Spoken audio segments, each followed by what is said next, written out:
Bismillahirrahmanirrahim. Assalamualaikum warahmatullahi wabarakatuh. Innal hamdalillah wassalatu wassalamu ala Rasulillah wa ala alihi wa ashabihi wa mawalah. Wala haula wala quwata illa billah, amma ba'd. Alhamdulillah, para pemirsa yang rahmati Allah Subhanahu wa taala, kembali kita berjumpa dalam kajian silsilah akidah, kajian dasar-dasar Islam yang salatnya seorang muslim dia memahami dan mengetahui tentang pokok-pokok agamanya. Yang karena disitulah kita akan menumbuhkan seluruh cabang-cabang amaliyah Islam yang akan diterima oleh Allah Subhanahu wa taala. Para pemirsa yang rahmati Allah, di antara arti pentingnya akidah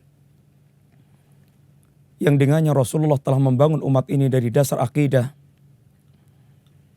di mana akidah akan menjadikan pemiliknya memiliki kekuatan terhalang dari melakukan perbuatan kemaksiatan kepada Allah Subhanahu wa taala. Telah kita sampaikan betapa sangat buruknya dampak kemaksiatan dalam kehidupan pribadi dan masyarakat. Maka sekarang lihatlah bagaimana generasi yang dididik oleh Nabi berkaitan dengan jiwa yang telah tertanam akidah mereka. Allah Subhanahu wa taala mengatakan dalam ayat yang mulia, "Inni akhafu in asaitu rabbi adzaba yaumin azim." Aku khawatir apabila tertimpa azab di hari yang sangat dahsyat azabnya, apabila aku bermaksiat kepada Allah Subhanahu wa taala. Perhatikanlah ayat tersebut. Bagaimana Allah Subhanahu wa taala menjadikan orang ini dia tertahan dari melakukan perbuatan maksiat disebabkan karena kekhawatiran terhadap azab Allah Subhanahu wa taala di hari yang Allah menimpakan azab kepada mereka yang bermaksiat kepada Allah taala.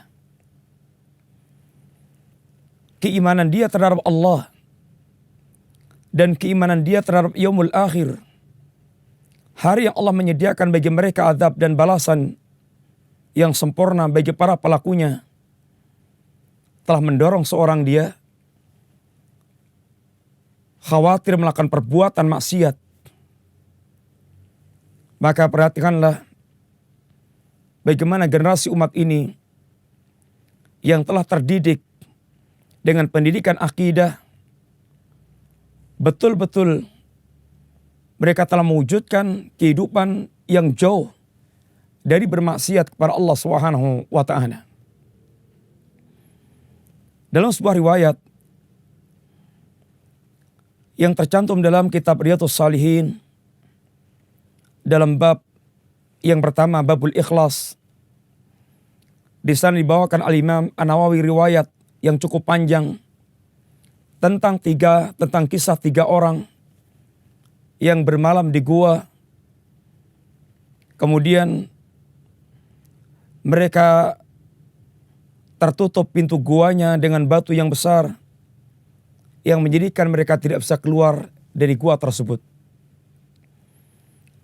Hingga kemudian di antara mereka memerintahkan agar berdoa kepada Allah Subhanahu wa taala dengan berwasilah, dengan bertawasul dengan amal-amal yang mereka anggap terbaik yang pernah mereka lakukan. Lalu masing-masing mereka bertawasul, satu di antaranya adalah seorang pemuda yang mereka mengisahkan tentang amaliyahnya. Dia memiliki seorang keponakan, dia memiliki seorang sepupu wanita yang sangat dia mencintai sebagaimana layaknya seorang laki-laki mencintai wanita, dengan kecintaan yang sangat besar. Setiap dia menginginkan kenikmatan dari wanita tersebut, ditolak oleh wanita ini. Hingga satu saat datang musim paceklik, yang orang dibuat kesulitan berkaitan dengan harta yang mereka butuhkan. Maka wanita ini pun datang pada sang pemuda tersebut, yang kemudian sang pemuda menyanggupi untuk memberikan bantuan 120 dinar. Dia kasih 120 dinar. Seandainya 1 dinar kurang lebih 2 juta, maka 120 dinar berarti kira-kira ini 240 juta atau kurang lebih sekitar itu. Kemudian dengan syarat pemberian tersebut, wanita menyerahkan kepada sang pemuda untuk dia bisa menikmati sang wanita tersebut. Singkat cerita, ketika ember hampir masuk sumur, kinayah, hampir terjadi perzinaan antara laki-laki dan perempuan ini. Maka sang wanita mengatakan, ittaqillaha wala tufdil khatam illa bihaqqiha. Ittaqillah, bertakwalah kepada Allah Subhanahu wa taala. Jangan engkau pecahkan cincin kecuali dengan haknya. Artinya, jangan kau lakukan perbuatan ini kecuali dengan cara yang sah, dengan cara yang syar'i, dengan cara yang halal. Maka ketika sang laki-laki, sang pemuda disebut dengan kalimat ittaqillah, hati dia bergetar. Hati dia menyambung dengan Allah Subhanahu wa taala dan dia ada rasa takutnya kepada Allah SWT. Lalu dia tinggalkan wanita beserta dengan harta yang telah dia berikan. Lalu dia katakan dalam doanya, ya Rabb, seandainya aku lakukan amal ini semata-mata karenamu, maka keluarkan aku dari gua ini. Terbukalah pintu gua sedikit, akan tapi mereka belum bisa keluar, hingga 2 orang yang lainnya berdoa kepada Allah dengan amal-amal yang mereka anggap paling ikhlas dia tunaikan, sampai Allah keluarkan mereka dari gua. Sang pemuda yang ketika dia ingatkan dengan kalimat ittaqillah, kemudian dia ada tergetar hatinya hingga dia tinggalkan perbuatan maksiat yang hampir saja dia terjerumus ke dalamnya. Maka sungguh ini merupakan dampak akidah. Dampak akidah karena dia memiliki keyakinan terhadap Allah Subhanahu wa taala dan dia mengagungkan Allah Subhanahu wa taala. Coba lihatlah dan perhatikanlah para pemirsa yang dirahmati Allah Subhanahu wa taala. Di zaman kita, betapa kita setiap hari atau sering kita dengarkan berita dan kabar perkosaan di mana-mana, dan mereka berkelompok dalam memperkosa orang, perzinaan meluas, dan sungguh ini merupakan dampak karena lemahnya akidah dan hampir hilangnya keimanan dalam hati seorang. Dan bahkan ketika mereka diingatkan pun, diingatkan tentang Allah, diingatkan tentang yaumul akhir, hati mereka la taharrak. Hati mereka tidak tergerak sama sekali. Karena sungguh sangat lemah akidah yang ada dalam hati mereka. Maka Rasulullah SAW mengatakan dalam sebuah hadis, la yasni zani hina yasni wa huwa mu'min, wa la yasriku sariq hina yasriku wa huwa mu'min, wa la yasrabul khamra hina yasrabuha wa huwa mu'min. Tidaklah seorang dia berzina ketika dia berzina sedangkan dia mukmin. Tidaklah seorang pencuri dia mencuri ketika dia mencuri sedangkan dia mukmin. Tidaklah seorang dia minum khamr ketika dia minum khamr sedangkan dia mukmin. Yani apabila iman itu menyala dalam hati seorang, maka sungguh akan menahan seorang dari berbuat zina, dari minum khamr, dari mencuri, dan dari maksiat yang lain-lainnya. Ketika mereka melakukan perbuatan maksiat semisal berzina, mencuri, minum khamr, maka sungguh iman mereka sedang drop, sedang sangat melemah, atau bahkan hampir hilang. Maka sungguh sangat besar dampak akidah dan keimanan dalam diri seorang dalam upaya mereka meninggalkan perbuatan maksiat kepada Allah Subhanahu wa taala. Demikian pula para pemirsa yang rahmati Allah Subhanahu wa taala, lihatlah pula bagaimana akidah ini telah memberikan sumbangsih yang sangat besar, mendidik generasi menjadi generasi yang sami'na wa ta'na dan sangat gampang meninggalkan perbuatan kemaksiatan. Apalah walaupun kemaksiat yang telah mendarah mendaging. Kebiasaan minum khamr adalah kebiasaan bangsa Arab yang telah sedemikian rupa mendarah mendaging dalam kehidupan mereka. Bahkan khamr merupakan hiburan pertama ketika mereka bersedih. Akan tapi perhatikanlah bagaimana ketika hati mereka telah dididik dengan akidah yang sahihah. Perhatikanlah ketika mereka telah tertanam hatinya keimanan, sehingga iman mereka telah berias dengan hati mereka telah berias dengan keimanan. Ketika turun ayat Allah Subhanahu wa taala, innamal khamru wal maisiru wal ansabu wal aslamu rijsun min amali syaitan fastanibuhu la'allakum tuflihun. Sesungguhnya khamr, judi, mengundi nasib, menyembah berhala, ini semuanya merupakan amalan najis syaitan. Jauhilah. Mudah-mudahan dengan kalian menjauhi, kalian akan termasuk orang yang beruntung. Innama yuridu syaitanu ayuqi'a bainahum al-adawata wal baghdha'a. Sesungguhnya syaitan hanya akan menginginkan pada kalian terjadinya permusuhan dan kebencian, wa yasuddakum ani dzikri wa anis salah, dan terhalangnya kalian dari berzikir kepada Allah Subhanahu wa taala dan dari salat. Lalu Allah menutup kalimatnya dengan kalimat fahal antum muntahun. Fahal antum muntahun. Wahai orang hatinya ada iman, tidakkah kalian menjauhkan diri, kalian berhenti dari meminum khamr? Para pemirsa yang rahmati Allah Subhanahu wa taala, perhatikanlah apa yang terjadi ketika turun ayat tersebut. Dan untuk menghentikan mereka dari minum khamr, maka sungguh sangat murah. Sungguh sangat murah harga yang dibayar oleh Nabi.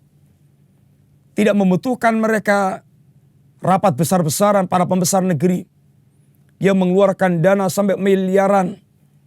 Tidak perlu mengerahkan angkatan bersenjata, TNI, Polri, mengawal agar masyarakat mereka menghindari khamr. Tidak ada pengerahan yang seperti itu. Ketika Rasulullah SAW turun ayat tersebut, maka Nabi mengutus salah seorang untuk berkeliling kota Madinah, menyampaikan pengumuman kepada mereka, ala innal khamra qad hurimat. Ala innal khamra qad hurimat. Ketahuilah sungguhnya khamr telah diharamkan oleh Allah SWT. Tidaklah setiap mukmin yang mendengar pengumuman yang disampaikan oleh utusan Rasulullah SAW tersebut, kecuali mereka tumpahkan seluruh khamr yang mereka miliki. Dan bahkan digambarkan gang-gang Madinah seperti banjir khamr. Karena tidak ada seorang memiliki khamr kecuali akan dia keluarkan dan akan dia buang, dia tumpahkan. Lihatlah bagaimana hati yang tertanam akidah, begitu gampangnya mereka tunduk dan begitu gampangnya mereka meninggalkan perbuatan yang telah mendarah mendaging dalam kehidupan mereka, semisal minum khamr. Maka tentu bandingkan. Silahkan para pemirsa bandingkan dengan masyarakat yang mereka tidak tertanam akidah, keimanan yang tertanam dalam hati mereka. Betapa sulitnya dan betapa susahnya untuk mengeluarkan larangan agar mereka tidak melakukan minum-minuman keras, undang-undang narkoba dan semisalnya. Maka umat ini dalam keadaan betul-betul sangat luar biasa dalam masalah minuman keras dan narkoba, dan telah menjadi sebuah jaringan bisnis tersendiri yang sangat mengkhawatirkan bagi kehidupan masyarakat. Bahkan betapa sulitnya menangani orang-orang yang mereka berkecimpung dalam perbuatan narkoba dan minuman keras. Akan tapi generasi yang mereka tertanam akidah, keimanan, betapa sangat mudahnya mereka meninggalkan perbuatan kemaksiatan tersebut. Ini akhafu in asaitu rabbi adzab yaumin azim. Demikian pula para pemirsa yang rahmati Allah Subhanahu wa taala. Lihatlah bagaimana akidah telah menjadikan mereka menjadi orang yang mereka memiliki sifat muraqabah. Memiliki jiwa muraqabatullah. Memiliki jiwa selalu dalam pengawasan Allah Subhanahu wa taala. Di zaman Umar bin Khattab radhiyallahu anhu, maka beliau pernah berjalan-jalan dan berusaha untuk melihat keadaan rakyatnya. Dia bertemu dengan seorang penggembala yang menggembalakan kambing tuannya, dan Umar ingin mengujinya. Kata Umar, jualah seekor kambing kepadaku. Maka kata si budak ini, saya sekedar penggembala dan saya bukan pemilik kambing-kambing ini. Gampang, katakan pada tuan Anda, akal hadib, bahwa kambing dimakan serigala. Kambing dimakan serigala. Apa perkataan si budak tersebut? Menjawab apa yang diinginkan oleh orang yang tidak dia ketahui kecuali itu adalah Umar bin Khattab radhiyallahu anhu. Aina Allah? Lalu di mana Allah Subhanahu wa taala? Kalimat aina Allah yang merupakan kalimat yang keluar dari seorang memiliki akidah, yang memiliki keimanan bahwasanya Allah melihat, Allah mengetahui, Allah menyaksikan.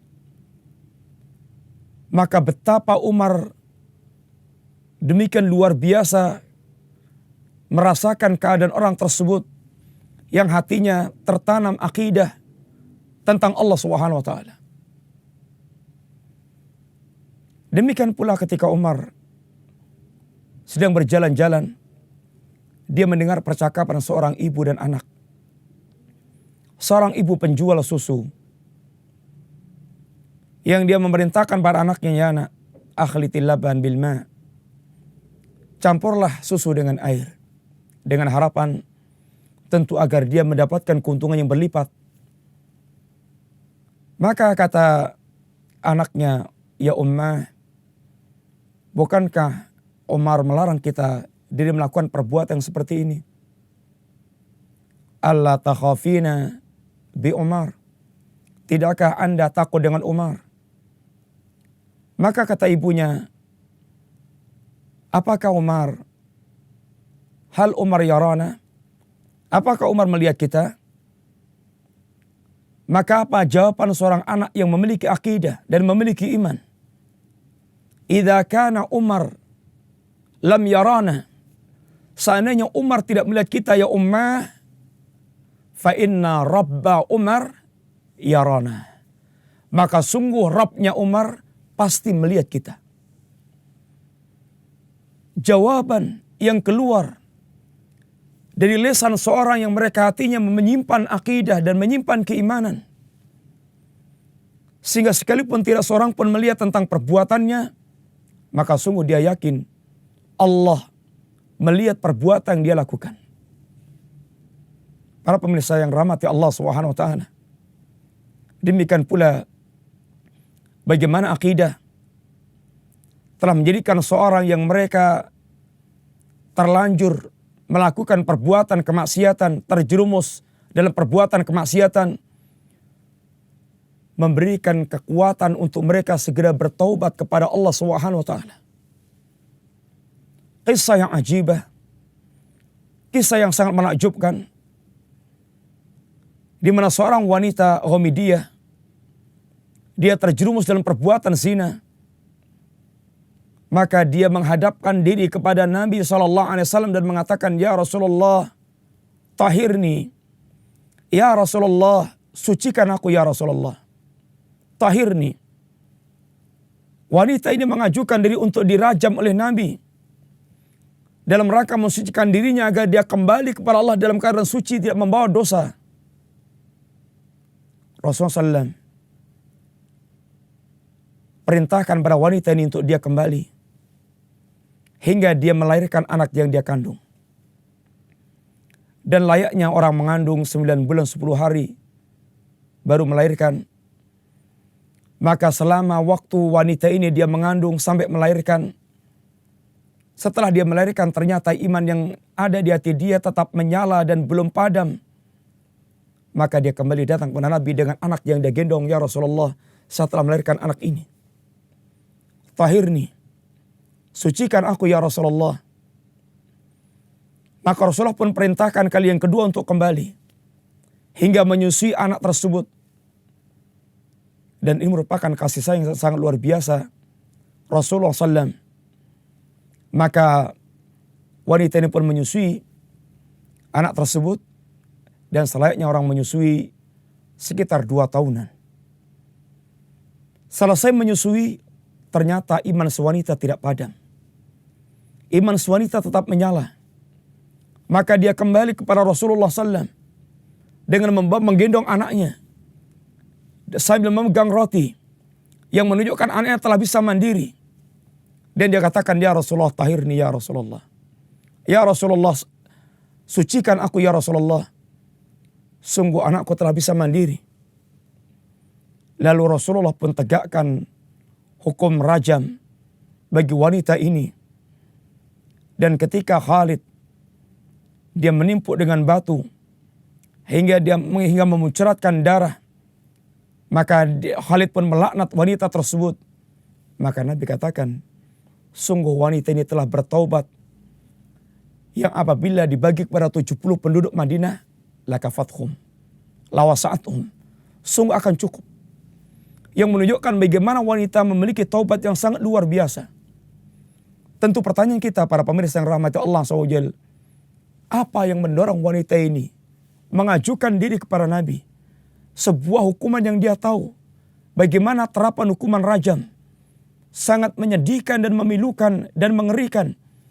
Akan tapi kekuatan dia, keimanan dia kepada yaumul akhir, dia ingin menghadap Allah tanpa dosa dan menjadi wanita yang suci menghadap Allah SWT, yang merupakan akidah yang tertanam dalam hati dia, sungguh telah mendorong dia menjadi seorang yang memiliki semangat untuk mensucikan dirinya.